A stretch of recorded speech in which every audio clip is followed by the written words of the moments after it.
খাসির মাংসের সেই টেস্ট, যে টেস্টটা খেতে অসাধারণ লাগে। খুব সহজ পদ্ধতিতে এই মাংসের রেসিপিটা তৈরি করেছি, তোমরা ভিডিওটা দেখে নিতে পারো।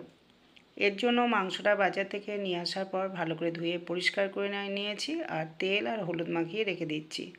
1 চামচ মতো সর্ষে তেল দিয়েছি, সামান্য একটু হলুদ দিয়ে মাংসটা হাত দিয়ে ভালো করে মাখিয়ে আধ ঘন্টা মতো রেখে দিতে হবে। এখানে এই রেসিপিতে ধনে গুঁড়ো, জিরে গুঁড়ো বা টমেটো একদম ব্যবহার করিনি। কিভাবে বানিয়েছি ভিডিওটা তোমাদের শেয়ার করছি, ভিডিওটা অবশ্যই দেখো, খুবই ভালো লাগবে এবং এই টেস্টটা তোমাদের খুব পছন্দ হবে। বন্ধুরা, যতক্ষণ না মাংসটা ম্যারিনেট না হচ্ছে আধ ঘন্টার মতো তো ঢাকা দিয়ে রেখে দেবো। সেই সময়টা এখানে আদাটা বেটে নিতে হবে আর রসুনের সাথে কাঁচা লঙ্কা বেটে নিতে হবে। আমি এখানে রসুন দিয়েছি, গোটা রসুন একটা বড় আর আধখানা। আলু আর পেঁপেটাকে এখানে ভেজে রেখেছি, ফোড়নের জন্য নিয়েছি এলাচ, দারচিনি, লবঙ্গ, তেজপাতা, জয়িত্রী আর 2টো শুকনো লঙ্কা, গোটা জিরে। এবার রান্নাটা শুরু করছি। এখানে সর্ষে তেল গরম করতে দিয়ে ফোড়নটাকে ভালো করে ভেজে নিলাম। তারপরে পেঁয়াজটাকে খুব ভালো করে ভেজে নিতে হবে। পেঁয়াজটা ভাজতে ভাজতে যখন দেখবে কালচে একটু রং ধরে গেছে, লালচে রংটা ধরেছে, সেই সময় রসুন আর কাঁচা লঙ্কা বাটাটাকে দিয়ে ভালো করে কষিয়ে নেব। আর কালার হওয়ার জন্য কাশ্মীরি লঙ্কাগুলো অবশ্যই দিতে হবে। তোমরা যদি ঝাল পছন্দ করো আরও শুকনো লঙ্কাগুলো ব্যবহার করতে পারো। আমি এখানে যেহেতু কাঁচা লঙ্কা বাটা দিয়েছি সেই জন্য আর শুকনো লঙ্কা ব্যবহার করছি না। এরপর ভালো করে রসুন, কাঁচা লঙ্কা বাটাটাকেও পেঁয়াজ ভাজার সাথে কষিয়ে নিচ্ছি। খুব সহজ রেসিপি। এরপর মাংসটা দিয়ে ভালো করে অনেকক্ষণ ধরে কষাতে হবে। যেহেতু মাংসটা জল বেরোবে সেই জন্য অপেক্ষা করতে হবে। যতক্ষণ না জলটা না শুকাচ্ছে ততক্ষণ অবধি মাংসটা কিন্তু ভেজে নিতে হবে।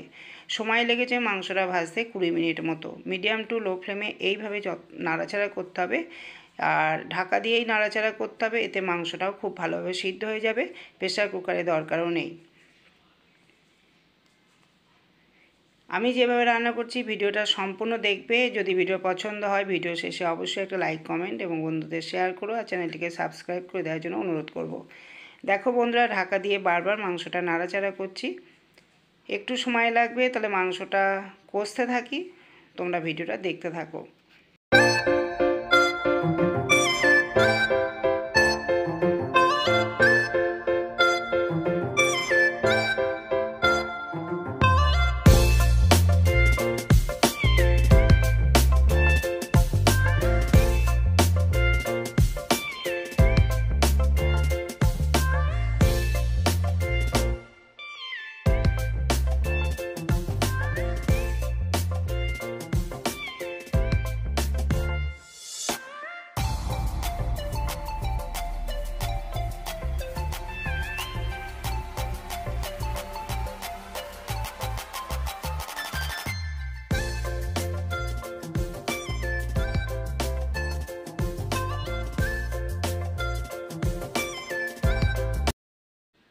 আদা বাটাটা কিন্তু এই সময় দিতে হবে।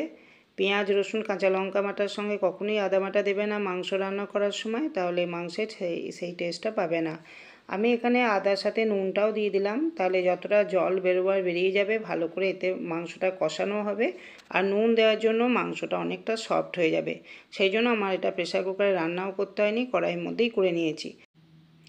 এইভাবে অনবরত আরও আমি 10 মিনিট নাড়াচাড়া করেছি, ফ্লেমটাকে একদম মিডিয়াম টু লোতে রেখে। আর যখন দেখবো জলটা শুকিয়ে গেছে সেই সময় টক দইটা ব্যবহার করতে হবে।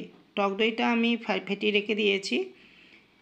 ফ্রিজ থেকে ডাইরেক্ট বার করে দই দেবে না, তাহলে দইটা কেটে যাবে। দইটা রুম টেম্পারেচারে নিয়ে আসার পরেই দই দেবে আর ফ্লেমটাকে অবশ্যই লোতে রেখে দেবে। দইটা দেওয়ার পর ভালো করে মাংসের সাথে মিশিয়ে নিয়ে ঢাকা দিয়ে রান্না করে নেব। দইটা দেওয়ার জন্য কিছুক্ষণ সময় পরেই দেখবে তেলটা ছেড়ে দিচ্ছে।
জলটা দেওয়ার পর আরও 10 থেকে 12 মিনিট মতো রান্না করে নেব। সামান্য গরম মশলা দিলাম, ভেজে রাখা আলু পেঁপেটাকেও দিয়ে দিয়েছি।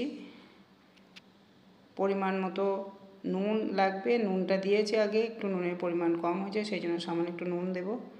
টেস্ট করে দেখে নিলাম।